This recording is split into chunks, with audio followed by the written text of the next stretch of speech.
Hello, everyone, and thank you for being here today. I'm Dr. Gregory Jones, and I'm joined by Janelle Techi-Micah. We're both clinicians at the Capital Center for Psychotherapy and Wellness in Washington, D.C. Today, we'll be discussing trauma-informed ketamine-assisted psychotherapy in private practice, how it works, why it matters, and how we're implementing it in the private practice to help clients who feel stuck in therapy and want to make meaningful progress. This presentation will walk you through two main objectives. First, how CAP can support emotional breakthroughs and trauma processing for clients who aren't responding to traditional therapy.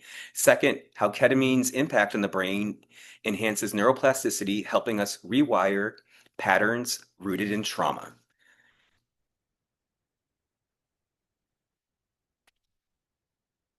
Let's start with a quick background. Ketamine has been around since the 1960s as an anesthetic. It's classified as a Schedule III drug and was widely used during the Vietnam War. Despite its military and emergency medicine roots, it's now gaining attention in psychiatry, particularly because of its dissociative and neuroplastic effects. Research has demonstrated ketamine's rapid antidepressant effects even for people with treatment-resistant depression. It's also shown efficacy for PTSD, anxiety, and suicidality. What sets it apart is how quickly it can provide relief, sometimes within hours, compared to traditional antidepressants, which can take weeks, if not months. Unlike medications that work only while in your system, ketamine triggers a cascade of brain activity that promotes healing even after the drug has worn off. Oftentimes, clients report that they have tunnel vision, and ketamine allows them to see off ramps. Ketamine also calms down the amygdala, which is the fear center of the brain. This allows potentially traumatic events that the brain has suppressed to now be accessible. During the state, clients have an expanded window of tolerance for emotions, allowing difficult experiences to be more easily accessible. During this time, the subconscious is coming to the conscious level, allowing us to access vital information for the client. Oftentimes, clients experience a visual floating over darkness, which many feel is the subconscious. Ketamine activates glutamate in the brain, which is an excitatory neurotransmitter. The activation in the brain helps to grow new dendrites, which allow the brain to grow and develop a new neural pathway, allowing people to process, perceive, and experience things differently. When we talk about trauma and depression, we often see changes in the prefrontal cortex. There's loss of synapses, dendrites, and overall neural connectivity. Ketamine promotes the regrowth of these structures, helping restore the brain's capacity to process emotions and integrate experience. This plasticity is what makes CAP such a powerful tool in trauma work. Studies have shown a single dose of ketamine can rapidly reduce suicidal ideation. It's not just promising, it's life-saving. The effect is particularly important in trauma populations where hopelessness and emotional constriction can make it hard to engage in long-term healing. So, we're going to talk about quinolytic acid. It's a chemical our brain produces when the body is under prolonged stress or inflammation. It comes from the breakdown of tryptophan, the same amino acid involved in serotonin production. But instead of supporting mood stability, quinolytic acid overstimulates certain brain receptors, the NDMA receptors, leading to a state of glutamate overdrive. This overactivation can damage nerve cells, reduce the brain's ability to adapt and recover, and is linked to increased suicidal thoughts and behaviors. Studies show that people in acute suicidal crisis often have much higher levels of quinolytic acid, and these levels can remain elevated long after the crisis, making it harder to fully stabilize the mood.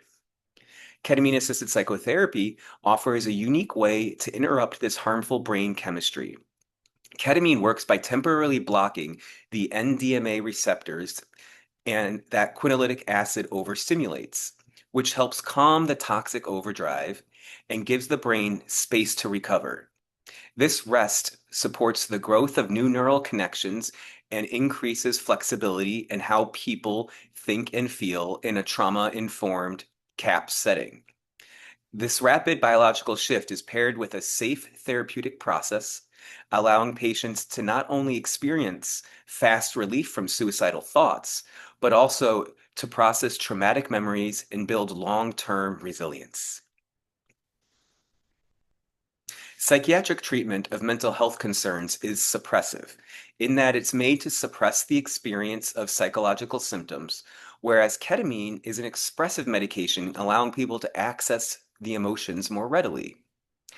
As Dr. John Crystal at Yale notes, it's the brain's reaction to ketamine that matters. This makes it a tool for catalyzing growth rather than managing symptoms. There are wide varieties of ways in which ketamine can be administered. There's IV, nasal, intramuscular, and oral. Each method has different levels of bioavailability and different purposes in terms of helping clients achieve different goals. When using sublingual lozenges in our practice, with dosages typically ranging from 50 to 300 milligrams, dosing is done at zero point 0.5 milligrams per kilo in conjunction with the bioavailability of the administration of the ketamine. Lower doses under 150 milligrams allow for a more psycholytic experience, meaning clients are still engaged and able to talk. Higher doses tend to be more dissociative, which can create deeper access to transpersonal states or repressed material. We tailor this based on the client's goals and their history with trauma or psychedelics. Prior to being approved for ketamine, it is vital that the prescribing physician carefully review their medical history and ensure the safety of the client. The client we are presenting today had multiple health concerns and could have potentially interfere with the treatment and required his primary care physician to sign off approving the treatment.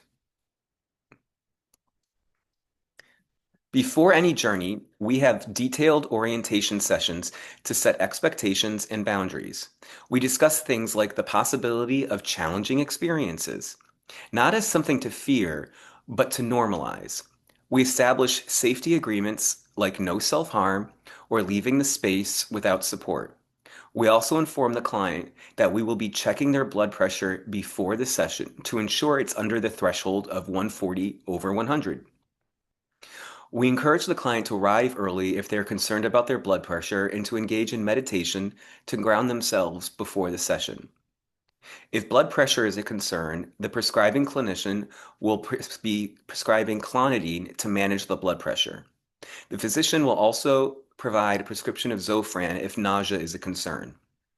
All this framing builds a secure container for the work that we're going to do. We help clients prepare logistically, bathroom breaks, music, transportation home, and post-session rest. We also frame the experience therapeutically. This includes co-creating intentions, addressing consent around disclosure, and optionally incorporating spiritual or grounding practices. It's a highly individualized process. Touch can be powerful, but only when done with training, clear consent, and a strong clinical judgment. We use it sparingly, primarily for comfort or grounding. Clients are empowered to set clear boundaries, and we document all touch thoroughly. In trauma-informed work, transparency and choice are essential. When it comes to touch, we are only able to touch the client's shoulder, hold their hand, or hold their foot. We review this in our previous sessions, and we also explore if they say no, what if they change their mind in session, and would they give consent then? Which is definitely needed in order to ensure everyone's safety. The principles guiding our work are rooted in safety, mindfulness, and non-directiveness. We're not doing something to the client. We're supporting them as they turn inward. We help clients develop intentions that are process oriented rather than outcome focused. For example, explore the part of me that's afraid instead of stop feeling anxious. In the ketamine space, less is often more. We prioritize presence over technique. We sit nearby, offering occasional grounding sounds and prompt gentle noticing. We don't push for verbal processing during the session. The goal is to allow the experience to unfold and be witnessed, not analyzed in real time. One of the acronyms that's really important to recognize is WAIT, which is why am I talking? To ensure that we are not pushing a client in any direction, merely supporting them as they go deep in their own journey. Integration is where the magic becomes meaning. So after each session, we help clients revisit the sensory or emotional materials, make sense of it, and identify any actions or shifts that want to emerge. Integration sessions are held soon after the journey to support neuroplasticity and encourage lasting change. Typically, we try to have an integration session within 48 to 72 hours of the CAP session. I always have a student observer participating in the sessions, and they dictate the entire session, and the client will have the transcript of the meeting by the time they return home for them to begin their own integration. I often encourage clients to turn to AI to generate images of what they experienced under the medicine. Integration sessions can now be done in group format to help manage the cost of treatment. Janelle? Okay, well, thank you all for watching. I'm honored to share the story of one of our clients who chose his own pseudonym, James Dabney McCabe Jr. This is not a case study with a clean beginning, middle, and end. James is very much still in progress. What you'll hear today is the unfolding of a deeply human story, one rooted in trauma, survival, and the slow return to feeling and connection.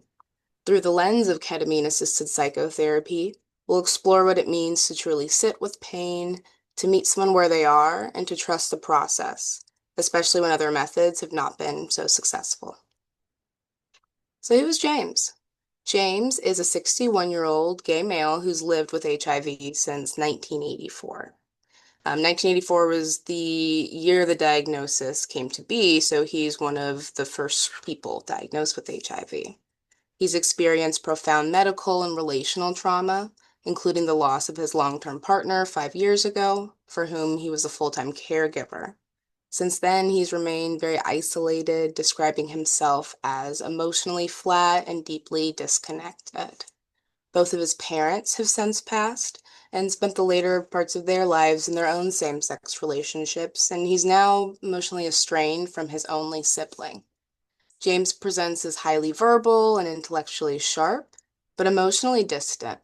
Early in treatment, when asked what he hoped to get out of therapy, he basically only shared, "I feel nothing." It wasn't just grief or repression, it was a learned survival state. Traditional therapy had not reached the deeper layers of his experience, and so that's where CAP came in. So James meets criteria for PTSD and recurrent major depression, but what stands out clinically is really the depth and complexity of his trauma history. He carries multiple layers: chronic medical trauma related to HIV and pain, relational trauma from repeated losses, and existential trauma as he grapples with meaning, identity, and aging. Though he's highly functional outwardly, his internal world is emotionally constricted. He presents with a guarded affect, a cautious tone, and a practice narrative of being fine. He's engaged in therapy multiple times before, but none of those experiences really helped him access the core of his distress. What emerged early in sessions was the subtle, enduring impact of complex trauma, which is really marked by detachment, emotional numbing, and difficulty accessing vulnerability. So why CAP? So James came to treatment with a history of therapy that never led to any emotional, meaningful shifts. He described prior sessions as repetitive, saying, "I've said all this before, it never really got to anything." He reported chronic emotional numbness and just frustration with the prior treatment, with no real sense of what therapy could offer him now. So, given the limitations of traditional talk therapy, we introduced ketamine assisted psychotherapy as a way to access emotions through an altered state, bypassing rigid defenses and supporting more embodied processing. Our goal was to safely access and process affect that was previously out of reach. So before beginning medicine sessions, we engaged in several preparatory meetings to ensure that James was ready clinically, emotionally, and medicinally. He received medical clearance from our prescribing physician despite some minor medical concerns that were mitigated. We provided psychoeducation on ketamine's mechanisms of action, expected effects, and how trauma responses, particularly dissociation, might manifest. We collaboratively developed both emotional and somatic safety plans and outlined clear session agreements. The lozenge would be administered in office, James would use music and an eye mask, and Dr. Jones and I would remain present for the full duration of the session. I served as a session transcriber, using an application called WhoLog to support detailed recall and integration the following day. This structure helped James feel grounded and gave him a predictable frame within which to do emotionally difficult work. Like Dr. Jones mentioned earlier, we give clients a chance to create their own virtual images to be able to express and share what has come up for them in their CAP sessions. We use an app called Wonder AI for this, and almost all of the photos you'll see from this point on is imagery that James created to illustrate his experience. So as of this month, James has completed 10 ketamine-assisted psychotherapy sessions, most followed by integration within 48 hours. Treatment is ongoing and intentionally open-ended. Rather than a dramatic shift, what has emerged is gradual, layered progress. His dosing started at 50 milligrams, and throughout his sessions has increased to 100 milligrams, keeping him in the psycholytic range. Early sessions were marked by emotional constriction and somatic rigidity. Midway through treatment, grief and shame really began to surface, often with visible affective release. And in later sessions, we see increased use of imagery, more interpersonal material, and greater emotional presence. This work is really iterative. Each session builds upon the last, with therapeutic gains shaped both through the medicine experience and the integration process. Our aim here is not to present resolution, but to offer a snapshot of how long-held trauma can begin to loosen over time in a contained, supportive environment. So this is where the journey truly begins. James enters the room for his first medicine session. He settles into the recliner, places the lozenge under his tongue, pulls the weighted blanket across his chest, and lowers his eye mask. Music begins. We're seated close, quietly present. From the outside, there's a stillness, but internally, something begins to shift. Clients don't just enter altered states. They begin to slip out of the stories that have defined them but may no longer serve them. For some, ketamine brings vivid imagery. Others enter silence, color, memory, sensation. But for James, what surfaces is not abstract, it's very deeply embodied. This is the threshold where survival loosens its grip and something more human begins to emerge. So, in our first meeting, James is both curious and cautious. He is intellectually engaged but emotionally bracing. His fear of the body breaking down, of being trapped in pain, emerges early. Years of medical trauma have left him deeply skeptical of embodiment and physical vulnerability. During session one, this fear takes shape. James describes floating in an airplane, detached but safe, hovering above emotion. This image captures his lifelong strategy, keeping a protective distance from pain. But for him, it's not just disengagement, it's survival. And then sharply, the fear returns. He says he worries about becoming a sack of meat, a moment that really captures his terror of physical collapse and loss of control. Still, even amidst this fear, he remains in the session. The therapist's steady presence helps ground him, allowing for just enough safety to begin this unfamiliar journey inward. And what was really special for James is that during integration, he told Dr. Jones that for the first time in a long time, he enjoyed having a conversation with someone, which for him was really huge. In sessions 2 and 3, James revisits one of the most traumatic periods of his life, his early HIV diagnosis while living abroad. He recalls the fear, the rejection, the isolation.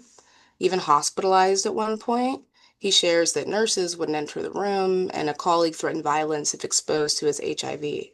They weren't just abstract memories, they were still etched into his emotional body. What's striking is how he narrates this period.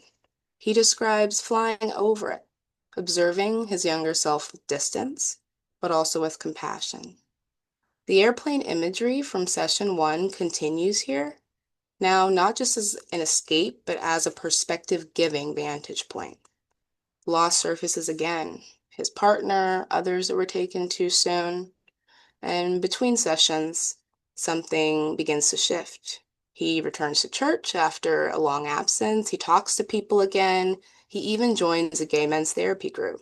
Small but significant moves towards connection.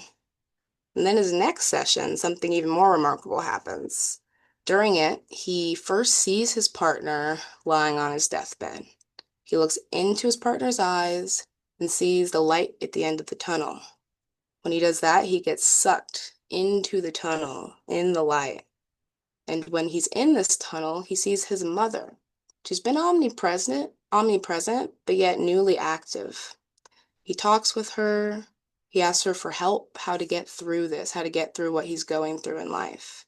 And his mom asks him to turn around. When he does, he sees generations and generations of ancestors and loved ones. Behind his ancestors, he even sees turtles, and he doesn't yet know what that means, but they'll have increasing importance in future sessions. When he was staring at the faces of his ancestors and loved ones, he described seeing human suffering, but also human perseverance. His ancestors are waving at him, and they tell him, "We've been with you the entire time." That moment becomes a turning point. His support network is no longer theoretical, but they actually live within him. And it's not about forgetting trauma. It's about carrying a memory in a way that affirms life, connection, and continuity. Another really cool thing about this session is that afterwards he stood up to go to the restroom and he was shocked that his chronic back pain that had inflicted him for years was miraculously gone. As we continued sessions, the pain continued to decrease, and to this day, he's living with a pretty significant reduction of the physical pain that he had to have been carrying around for so long.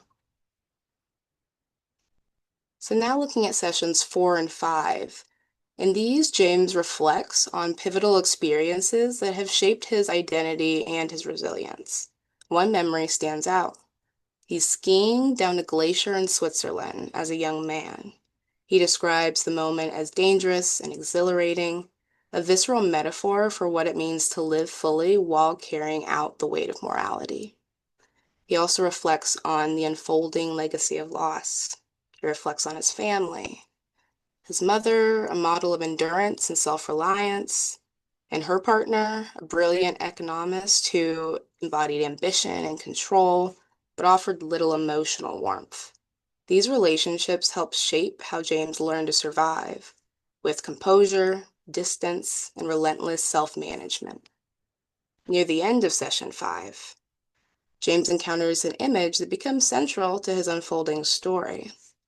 A turtle appears, first just as an image, then as a companion, then a mirror, a powerful symbol that becomes a recurring representation in subsequent sessions.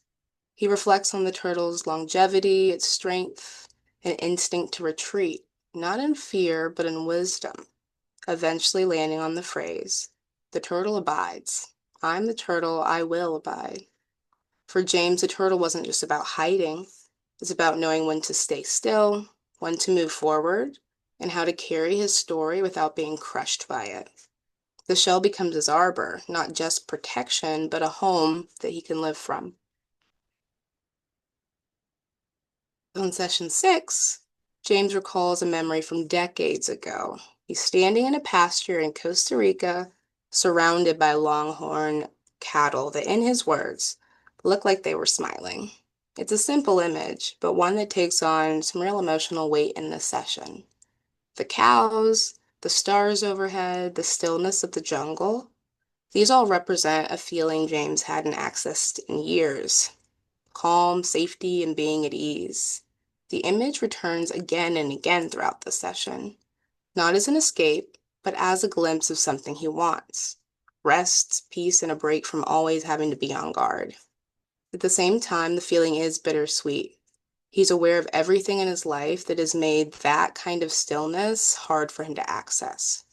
This session doesn't bring resolution, but it offers something just as important: a vision of what it might feel like to let it go, even briefly, and feel safe in his own body and mind.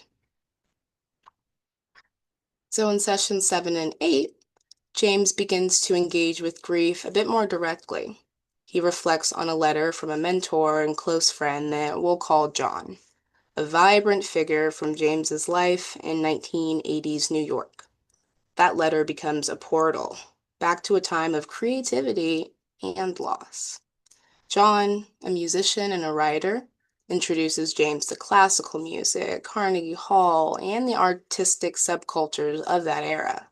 His memory appears again and again in these sessions, both as an inspiration and as a reminder of what was cut short.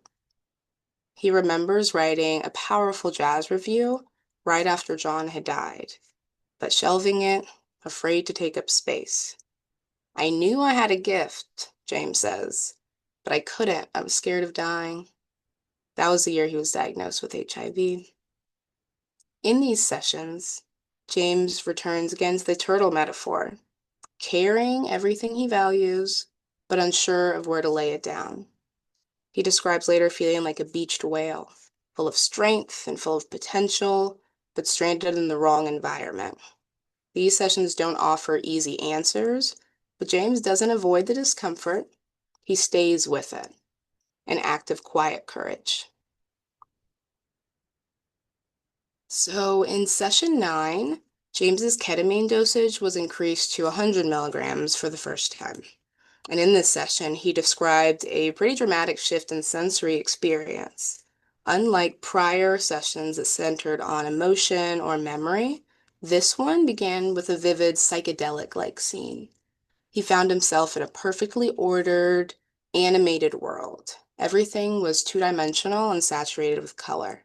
He sat calmly in his Subaru, floating inside of a green box. It wasn't threatening or overwhelming. Instead, it felt strangely peaceful, like stepping out of reality into a space where nothing could go wrong. He called it crisp and clean, and while it was clearly dissociative, it wasn't fear-based.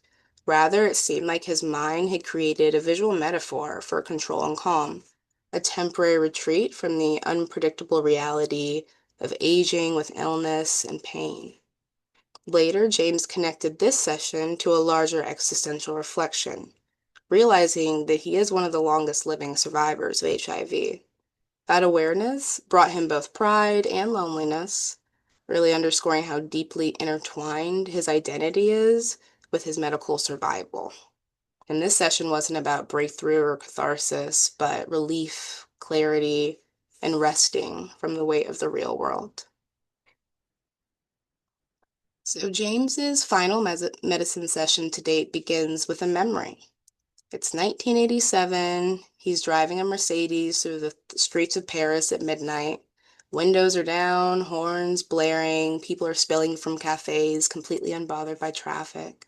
He calls it a magical Paris experience. For a moment, he's young again, immersed in movement, possibility, and life. But as the session deepens, the mood shifts. He begins to reflect, not with regret exactly, but with tenderness for the roads not taken. I should have started writing, he says. I was perfectly positioned. He remembers his early promise, his creative spark, and how easily it was buried under pressure, fear, and the need to survive. He speaks about choosing to stay small, and that turtle metaphor returns again. It's no longer just about caution, it's about the wisdom earned. The turtle abides. It carries the past, holds its grief gently, and continues forward with quiet strength. And still, there is desire. James lights up when he talks about his favorite musicians, about his late partner, about beauty and art and sound. He hasn't stopped caring, he hasn't stopped dreaming. There is still a pulse of hope. Rather than ending with a dramatic revelation, this session offers something more grounded, a slow turning inward, a deeper settling. It reflects where James is now, not needing to prove, perform, or produce, but allowing himself to abide, to be. So, James presented with a layered clinical profile shaped by decades of medical trauma, disenfranchised grief, identity conflict, and existential anxiety. He was highly articulate and psychologically insightful, but emotionally withdrawn. His coping strategies of intellectualization, dissociation, self-reliance, these had helped him survive, but they also kept him disconnected from deeper affect and vulnerability. The ketamine sessions provided a new kind of access point through rich symbolic imagery like the turtle, the smiling cow, the tunnel, and the beached whale. James began to find language for feelings that had long been inaccessible. These symbols became tools for meaning making. His mantra, I am the turtle, I will abide, has since become a personal affirmation. So much so that he recently donated to a turtle sanctuary in its honor. Themes of legacy, self-expression, and connection surfaced repeatedly.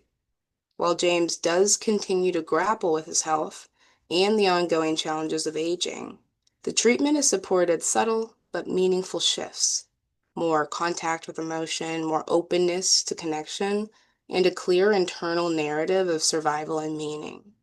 This is still unfolding, but the trajectory is one of deepening engagement with himself, his history, and his future. So by this point in treatment, we observed a clear reduction in James's emotional numbing and a noticeable increase in his ability to access and express emotion. He became much more reflective about his past, particularly the grief, trauma, and his creative identity. And he was able to verbalize feelings that had been previously buried or just abstract. Across sessions, his present moment awareness and sense of agency began to grow. He started engaging more socially and describing himself with increased coherence and even humor, two areas that were absent in early treatment. He even went to a gay bar for the first time in 1994, since 1994. And then beyond that, he started volunteering with an LGBTQ organization. His day-to-day life has started including so much more fulfilling activities since he's been able to engage in this way. We also administered outcome measures at the beginning of the year and then again a month or so ago. On scales measuring depression, anxiety, and social functioning, we saw a significant decrease, moving from moderate clinical levels to minimal or non-clinical ranges. Interestingly, while his PTSD symptomology total increased slightly on the second administration, a closer look revealed reduced avoidance and a decrease in negative self-beliefs. For example, he no longer endorsed strong beliefs like the world is completely dangerous or there's something wrong with me. Instead, the increase reflected greater awareness, endorsing items like being super alert. We interpreted this not as regression, but as a shift from dissociation to conscious contact with his trauma material. In short, James's journey remains ongoing, improved. He's more emotionally present, more connected to others, and more capable of making meaning from his history. So James' case illustrates how ketamine-assisted psychotherapy can reach material that might remain inaccessible through traditional talk therapy alone, especially for clients with long-standing patterns of dissociation or intellectual overprocessing. His growth was not immediate or dramatic, and not every session was visually rich or cathartic. But what emerged was meaningful. Imagery like turtles, tunnels, and whales became more than metaphor. They served as anchors for grief, identity, and emotional re-entry. These symbols helped bypass his cognitive defenses and invited a deeper kind of integration. The work required a steady tolerance for uncertainty. At times, it wasn't clear what a moment or an image meant, but across sessions, we saw shifts in how James spoke about the past, how he made meaning of his illness, and how he reconnected to parts of himself that had gone quiet. And more broadly, this case reminds us that ketamine-assisted psychotherapy can offer a uniquely fertile space for symbolic processing, existential exploration, and the slow rebuilding of self-narrative, especially in the context of aging trauma and unresolved grief. So to close, the work reminded us that healing is not always found in answers, but often in the courage to stay with the questions, abide with the pain, and rediscover meaning on the other side. Thank you.